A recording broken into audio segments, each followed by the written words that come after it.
nervous about the current economic situation in the country and wondering, is 2025 the year for you to make a move in real estate? Well, you're not alone.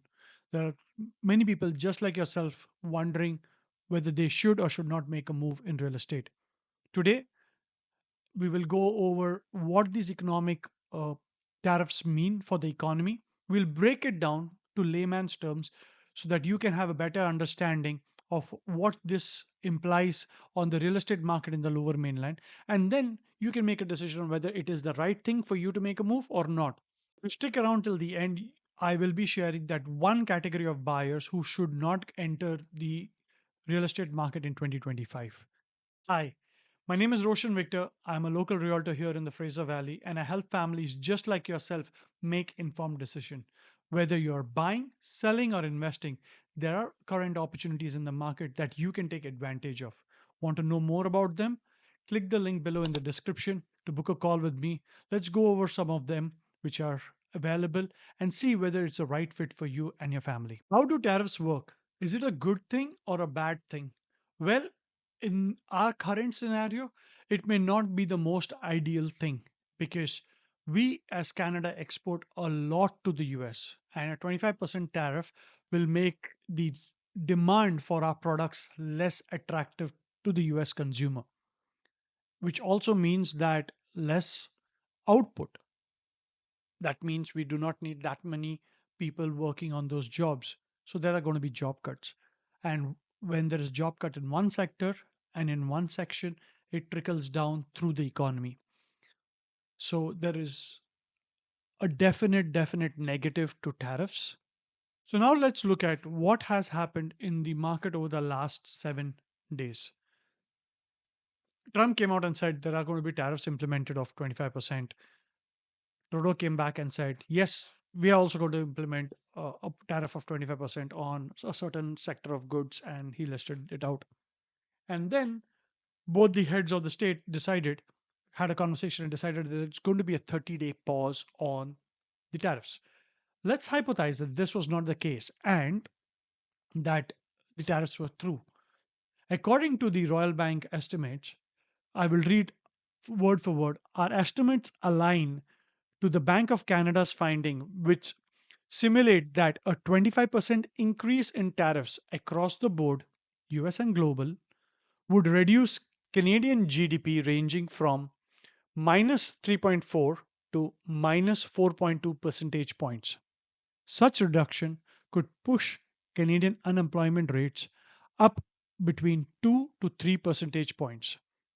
While the precise impact depends on a variety of assumptions, including monetary and fiscal policy responses, this is a significant negative shock to the Canadian growth and poses a serious risk of unemployment rate increases.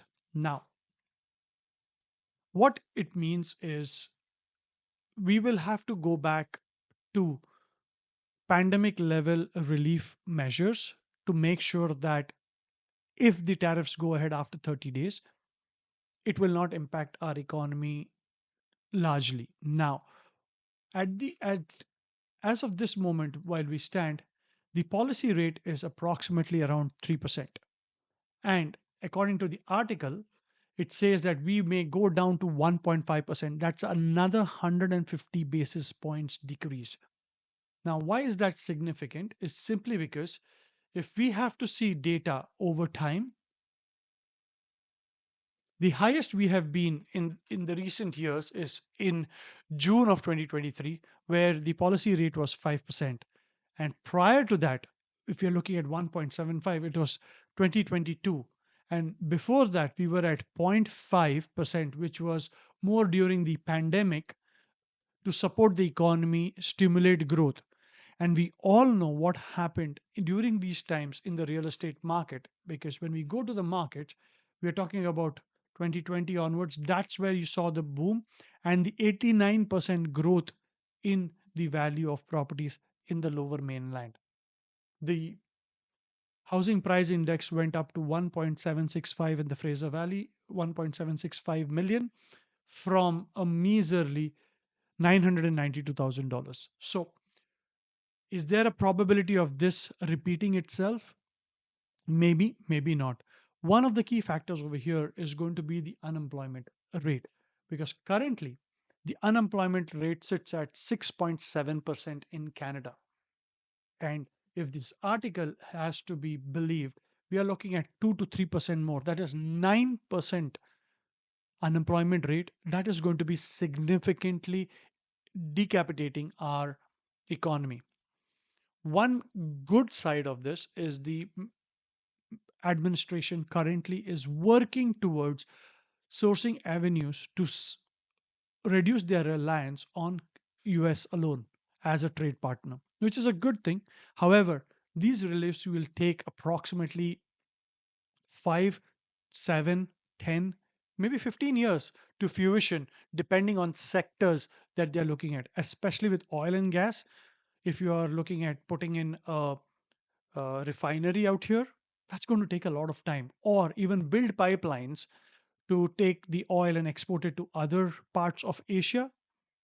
That is a time consuming process. So, in the short term, the only way to get relief is for them to reduce the policy rate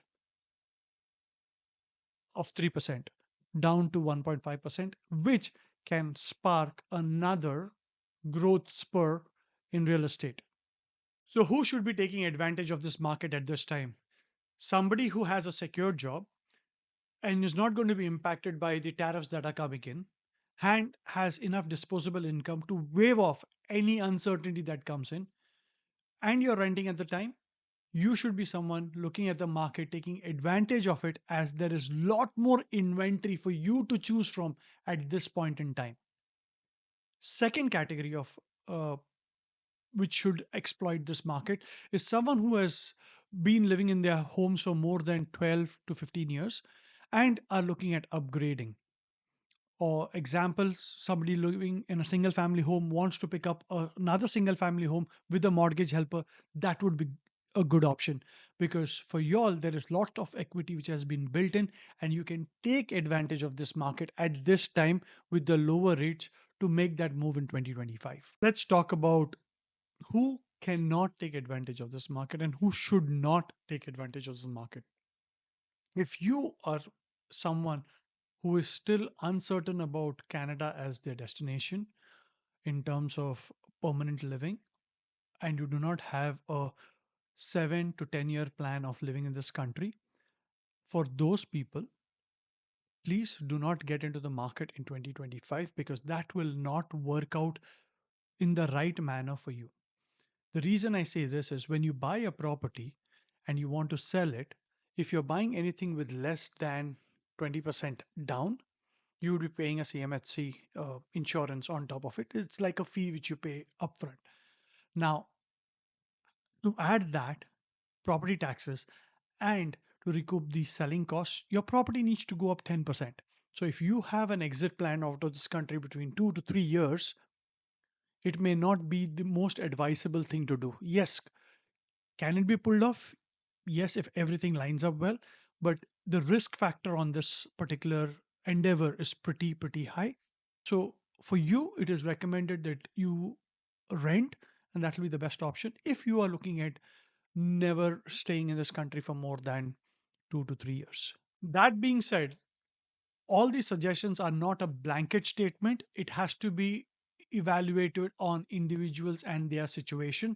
So if you want to know whether this situation is ideal for you to make a move in real estate and want to explore the opportunities, click the link below in the description. Let's have a chat and see whether 2025 is the right year for you to make a move.